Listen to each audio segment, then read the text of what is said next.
ചില കൗമാരക്കാരുടെ കളികൾ കാണുമ്പോൾ അവരുടെ പാരൻസ് തന്നെ പറയും, പടച്ചോനെ ഈ കുട്ടിക്കെന്താ ഭ്രാന്താണോ എന്ന് ചോദിക്കും.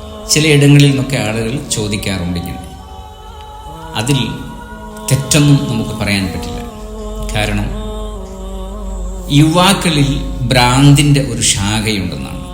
അതിൻ്റെ അർത്ഥം അവർ ഭ്രാന്തന്മാരാണ് എന്നോ അല്ലെങ്കിൽ ഭ്രാന്തിൻ്റെ എന്തെങ്കിലും ലക്ഷണങ്ങൾ അവരിൽ പ്രത്യക്ഷമാകുന്നു എന്നൊന്നുമല്ല. ചിലപ്പോൾ നമുക്ക് തോന്നുകയാണ് ഭ്രാന്തന്മാർ കളിച്ചു കൂട്ടുന്നത് പോലെ യാതൊരു ലക്കും ലെവലുമില്ലാത്ത ചില കളികൾ അവർ കളിച്ചു കൂട്ടുമ്പോൾ ചോദിക്കുന്നൊരു ചോദ്യമാണ്. ആ ചോദ്യത്തെ കുറ്റം പറയാൻ പറ്റില്ല, അതവരുടെ പ്രായത്തിൻ്റെ പ്രശ്നമാണ്.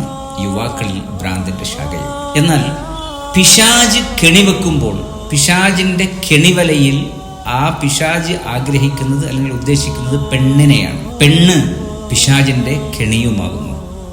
ഇത് നമുക്ക് ചരിത്രങ്ങളിൽ വായിച്ചെടുക്കുവാൻ സാധിക്കും.